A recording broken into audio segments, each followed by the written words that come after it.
वाबियो सुनो, ਤੁਹਾਡੇ अब्बे दी खबर जिसके नाम पे आप लोग वाबी हैं, मोहम्मद बिन अब्दुल वहाब अल मुतवफ़ा 1206 हिजरी। उनके 6 बेटे थे। बेटों के नाम सुने, अली, हुसैन, हसन। ये नाम वाबी रखते हैं। अरब मुल्कों में आपके पासपोर्ट पे मोहम्मद अली हसन हुसैन लिखा हो ना, आपको साइड पे कर लेते हैं। और वाबियों के अब्बा जान ने अपने बेटों के नाम ये रखे हुए थे। ये तुसी केड़े वाबी हो? ये वाबी वो हैं जो एंटी शिया हैं, सऊदिया की फंडिंग के साथ एंटी ईरान है। ये कुरान और सुन्नत वाले नहीं है वाबी। ये वाबियों के इमाम जिनके नाम पे वाबी फिरका बना हुआ है, उनका बेटा है अब्दुल्ला।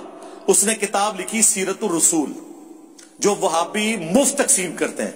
पीडीएफ रखा हुआ है, हमने भी अपनी वेबसाइट पे रखा हुआ है,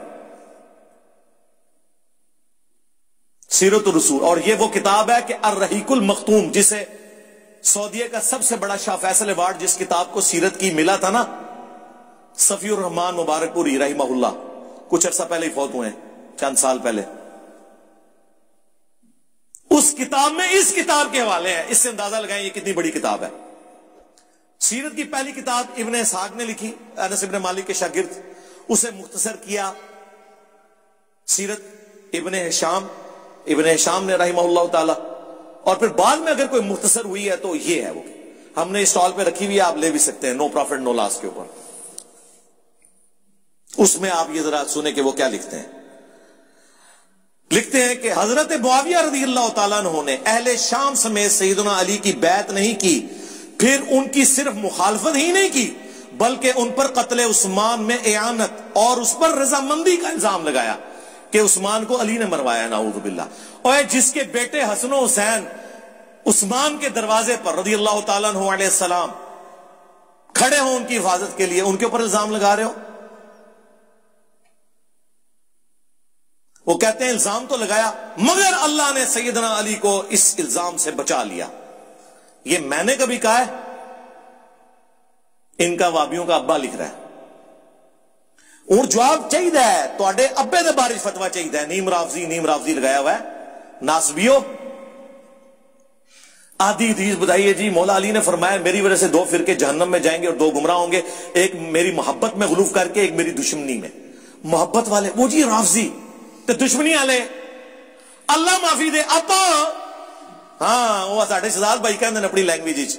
उन्होंने एक अहले हदीस को कहा ना कि ये हदीस है, वैसे इसकी जो मरफू हदीस है वो ज़ईफ है, लेकिन मौकूफन दुरुस्त है मौला अली का कौल। तो उसने कहा अच्छा, ये मोहब्बत में गुलूफ करने वाले तो रावजी हैं, तो ये दुश्मनी में गुलूफ करने वाले कौन है? उन्हें कहा अल्लाह माफी दे आपा, असी अहले हदीस, असी देवबंदी बरेलवी, असी सुन्नी। ये मेरा गोल्डन कोड याद रखिएगा। ला आज और ले लो। ये हो ही नहीं सकता कि दुनिया में कोई शिया हो और उसके अंदर रावजियत ना पाई जाती हो, और यह हो ही नहीं सकता कि दुनिया में कोई सुन्नी हो और उसमें नासबियत ना पाई जाती हो, इल्ला यह कि अल्लाह किसी को बचा ले, सुन्नी और शिया दोनों में से, और इल्ला यह कि वो हमारे साथ अटैच हो। इधर अल्लाह के फजल से बिल्कुल जो जिसका तौहीद भी कुरान की बयान होगी, इय्याका नअबुदु व इय्याका नस्तईन। कोई बाबा नहीं, कोई बुजुर्ग नहीं, सिर्फ अल्लाह मुश्किल कुशा। और अहलुल बैत का भी दिफा होगा। अल्हम्दुलिल्लाह गदीर खुम पे ये प्लेटफॉर्म खड़ा है। फिर वो आगे जाके लिखते हैं वाबियों के इमाम के सैयदना अम्मार की शहादत के बाद हजरत अमर बिन आस ने भी लड़ाई तर्क कर दी और बहुत से लोगों ने उनकी पैरवी की। हजरत मुआविया ने उनसे पूछा तुमने लड़ाई क्यों छोड़ दी? उन्होंने कहा हमने अम्मार को कत्ल कर दिया, और मैंने खुद रसूलुल्लाह से सुना था कि अम्मार को बागी जमात कत्ल करेगी, लिहाजा हम तो बागी हुए। मुआविया बोले खामोश रहो, तुम ऊंट की तरह अपने ही पेशाब में फिसल रहे हो। हाँ, ये बातें करोगे तो मेरे फौजी मुझे छोड़ जाएंगे।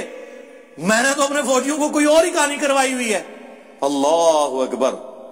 फिर अगली बात वो कहते हैं बचने के लिए, क्या हमने उनको कत्ल किया है? उनको तो अली और उनके साथियों ने कत्ल किया, जिन्होंने लाकर हमारे नेजों के दरमियान फेंक दिया है जी। ये मुहद्दिसीन कहते हैं कि पहला बंदा जिसने अपनी गलती की इतनी बातिल तावील की है ना, वो ये बंदा है। और ये हदीस मुस्नद अहमद में भी मौजूद है, ये वहां से उन्होंने नकल किया है।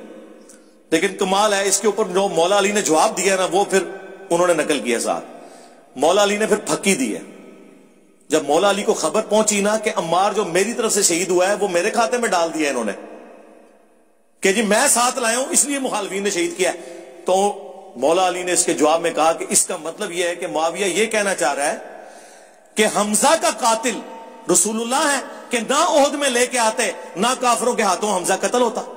کڈی وڈی پکی ہے، مولا علی بھی پکیاں دے سن.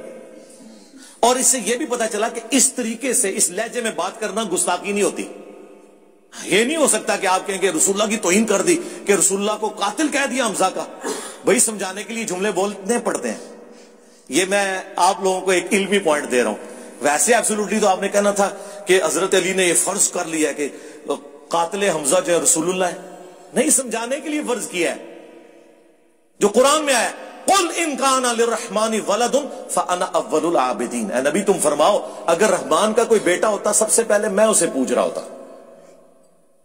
تو اس کا کیا مطلب ہے کہ اللہ یہ کہنا چاہ رہا ہے میرا کوئی بیٹا ہے؟ نہیں، سمجھانے کے لیے. اسے کہا جاتا ہے تعلیق بالمحال. محال بات سے مثال ایسی بیان کرنا جو امپاسبل ہے. جیسا وہ امپاسبل ہے اس طرح یہ بھی امپاسبل ہے. تو مولا علی کی یہ جو پھکی ہے نا پھر انہوں نے نقل کی، کیا زبردست پھکی ہے.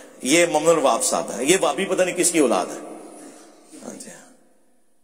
پھر وہ آگے اینڈ پہ وہ لکھتے ہیں جس سے ان کو تکلیف ہوگی، بنو امیہ سیدنا علی کی تنقیص اور ان کے بارے میں نازیبا الفاظ استعمال کرتے رہے. ہاں، مگر اس عمل سے علماء کے دل میں علی کی محبت بڑھی اور قدر و منزلت میں اضافہ ہی ہوا. عمر بن عبداللہ بن زبیر کہتے ہیں کہ بنو امیہ 60 سال تک ممبروں پر انہیں گالیاں دیتے رہے مولا علی کو، مگر ان کا کچھ نہ بگاڑ سکے بلکہ ان کی شان پہلے سے بلند ہو گئی. صلوات بر محمد وآل محمد، اللہم صلی علی محمد وعلی آل محمد، صلو علی محمد وآل محمد، اللہم صلی علی محمد وعلی آل محمد.